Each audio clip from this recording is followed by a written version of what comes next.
Today, all of this will be gone. The studio stuff, the studio light, this sick lavalier mic, the studio itself, and the pricey camera as well. Even my friends from the Movavi vlog team won't be around. Today, I'm an ordinary beginner in vlogging. Just me, an old phone, and the room I live in.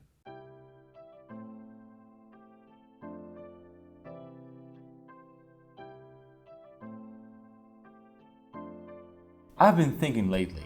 I really love the cameras, the studio, and all the gear that we have at the Movavi vlog, and my team of course. But when I first started making videos, I didn't have any of that. Just my room and a crappy cell phone. Isn't it challenging to go back to the starting point for a day? Well, I like challenge. I made this episode alone, all by myself with no expensive gear. Later on, I'll be talking about the camera, framing, sound, which is going to be the most important advice. Please don't skip this part. Background and light. The idea is to show you how to make your vlogs at minimal settings and budget look less like this. Hi, welcome to my vlog. And more like that. I'm happy to welcome you here at the Movavi vlog, which is your go-to channel for creating cool videos. My name is Roman. And if you keep watching this video, it's high time you hit that notification bell and the subscribe button as well. So, did you click all the buttons? Good! Let's go! Well now, you're a beginner in home vlogging. You don't have a good or bad camera, but you most definitely have a camera on your phone. What you see now is shot with the iPhone X released in 2018. I know, it's already old. But Daria told me that a beginner in vlogging may not have an iPhone X either. Okay, let's make this challenge harder. Found it! What you see now is shot on the old iPhone 5S. You see the difference? You be the judge. Let's be honest, even iPhone X is far from DSLRs and modern mirrorless cameras. To compare with, here's the shot taken with our Sony a7 III in the same location.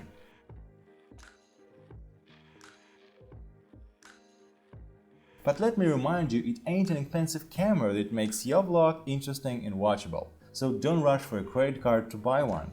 Get started with a camera phone or a cheap point-and-shoot camera. If you take good care of composition, lighting, background and sound, you can make a decent vlog talking about your everyday life, traveling, making tutorials, DIYs, reviews, whatever your favorite vloggers shoot at home. And the other way around. Even with a decent camera, you can spoil it all if you don't take good care of the important details. Okay, I hope I managed to inspire you. Now, let's proceed to the practical part. Place your camera at eye level. Unfortunately, most beginners do that instead. Yep, like this. I know this is natural, you just grab your phone or put it on the table and start shooting from the low point of view. But it's hard to look gorgeous from this perspective. The low part of your face and your neck will look wider. This is especially upsetting for girls when they see how it turned out during the editing stage. Any vlog is nothing but an imitation of everyday life communication. Our favorite vloggers are almost best friends for us, and you will barely talk to a best friend with this angle, unless he's an NBA star. So filming at eye level will look more natural for your vlog. If you don't have a big tripod, you can use just a stack of books on the desk or windowsill, like I did. You can even lean your phone against a book, but I would recommend to spend just a couple of bucks on this little guy. By the way, did you notice a mirror behind my phone? Let me explain. I'm shooting with a normal phone camera right now. You can also shoot with your front-facing camera. It's comfy, you instantly get to see what's in the frame. But the normal camera of your phone will give you a better image. This is why I'm shooting with this one and placing a mirror to see myself. What a life hack! Close up. Nah. If you ask me, I think the better shot for vlogging is a mid-range shot, like a chest level, or possibly a belt level. Medium shots like that are not only prettier but also more practical. With the frame like that, you have more space to add titles, pictures, stickers, and end-screen buttons when uploading your video to YouTube. Turn on the 3x3 grid on your camera or phone. Why? Because with this grid, you can stick with the rule of thirds and keep your composition neat. I am now in the second third, that is, the middle. This is a symmetrical type of composition, simple win-win. What about the vertical plane? The rule of thirds also works here. Many people mistakenly think that the face must be placed in the center of the frame. This is not so. The upper horizontal line should be around your eye level. Take a close look at the vloggers you enjoy watching on YouTube. They usually follow the rule of thirds. Be like them.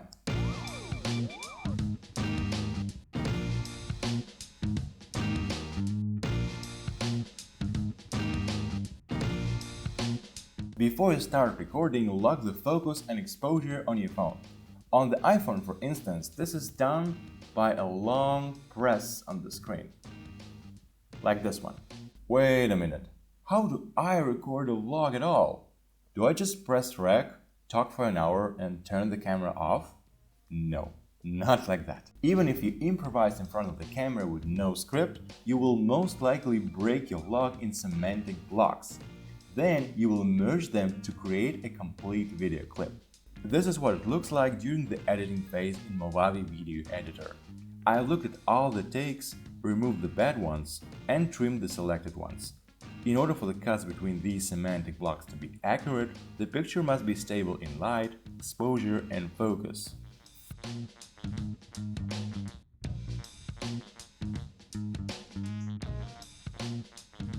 So, before each new scene, check if your phone has kept the same filming settings. It is a good idea to use apps to fine-tune the camera settings on your phone, like ProMovie for iOS or Open Camera for Android. But I'm a lazy one, so for home vlogging, I just use auto settings. The perspective of the room is my favorite option when it comes to choosing the background for video. It's always good to have a lot of space behind a person in the frame. The picture is getting more dimensional, the slight natural blur is created, and also you'll have more space for your creativity, because to decorate such background is much more fun than just a wall. Many vloggers use a solution like this to brag about the YouTube buttons they have earned, to leave some Easter eggs for their subscribers, or to use details to indicate the theme of their channel or the topic of the video. Actually, let's see what other backgrounds for vlogging I can find in my room. What about this one? Not bad. Note that this kind of frame is not flat anymore. I'm sitting in the corner where the lines of the shelves and the wall converge. By the way, I'm not sitting in the center anymore, but in the right third. This is another good move for composition you can use, but the opposite part of the frame shouldn't be too empty. It works very well if you're going to add a lot of illustrations here while editing. Okay, so what would you say about this one? I guess I'm too close to the wall and also have this stupid shadow and the whole background is kind of boring. Nah. Alright, how about this? Well, quite good. It's a flat frame, but I still have the space behind me and there's a room for detail. But let me go back to my favorite setup. Showing your room instead of a wall brings your viewers a little closer to your personal space. After all, it is a blog. Would you like some more background ideas for your videos? Check out one of our previous episodes. It's all about video backgrounds. The link will be here and in the description. Okay, can I please start with how not to do it? That's what I'm talking about. Having your main light source behind you is usually a bad idea. You see? That's right, you don't see a thing. Okay, let's bring everything back. Instead, turn towards the window, sit at the window sill and point the camera at yourself. The natural light from the street will illuminate your face evenly. At the same time, less light will fall on the background as it's further away from the window, and you will get a natural highlight on your face. Therefore, this is probably the best solution that you can do at home without studio lights. Forget about the ceiling light or the floor lamp. Well, if you ask me, I even don't consider this option. Just to compare, this is how my room looks in the evening with the ceiling light. Since we're using natural light, we won't be able to make an evening vlog. We'll have to adjust to the sun and its schedule. So it wasn't fair to say just face to the window and you'll be okay. No, there are some important obstacles: shooting time, cardinal direction, and weather. It is better to avoid sunrise or sunset hours as the sun creates hard yellow light. This can be used as an artistic trick, but for daily or weekly vlogging, not so sure. This kind of light changes quickly and each of your scene will be illuminated differently, as you will definitely see during the editing stage. This is why vloggers don't get up too early. Right now it's 1 o'clock and it's great time to shoot a vlog. My window on the ground floor is looking west, so right now I can't see the sun. Besides, the light is partially blocked by neighborhood buildings and it passes through the balcony. All these factors together are good because too much sunshine is bad. If you're the lucky owner of a huge window on the sunny side, don't be too happy. On a clear day, the sun won't only overexpose your picture with too much of the light, it will also blind you and you won't be physically able to record for a long time. So what should you do? Well, you can wait for a cloudy day. The light will be soft, diffused and stable, and it won't blind you. But if the weather forecast is against your plans, you'll probably have to change the setup. For example, you can move a little away from the window and turn it not completely in a profile, but rather obliquely, like that. Well, this is the most crucial part I promised to tell you in the beginning. In my opinion, sound for YouTube videos is more important than picture. And here's why. This episode will soon be over, and if you have watched till this moment, it means you're not scared off by the picture my old iPhone gives out. But would you agree to watch at least a few minutes of video with sound as terrible as this? I wouldn't. This is actually the case when you record sound with the built-in camera microphone in a room. I always advise beginners to buy at least the cheapest lavalier mic on a wire for vlogging. But we're having minimalist luck today, so I replaced the lav with a standard headset. With a lavalier mic or even with a headset instead of a built-in camera mic, your voice will be recorded better and you will catch less echo and room reverb. By the way, I still have to fight with echo in my room. That's why I have some pillows here and over there, you don't really see them. And also I put some clothes here and rolled a hanger from the hallway. Check out this video where I managed to reduce the echo and reverb in my room to almost perfect level.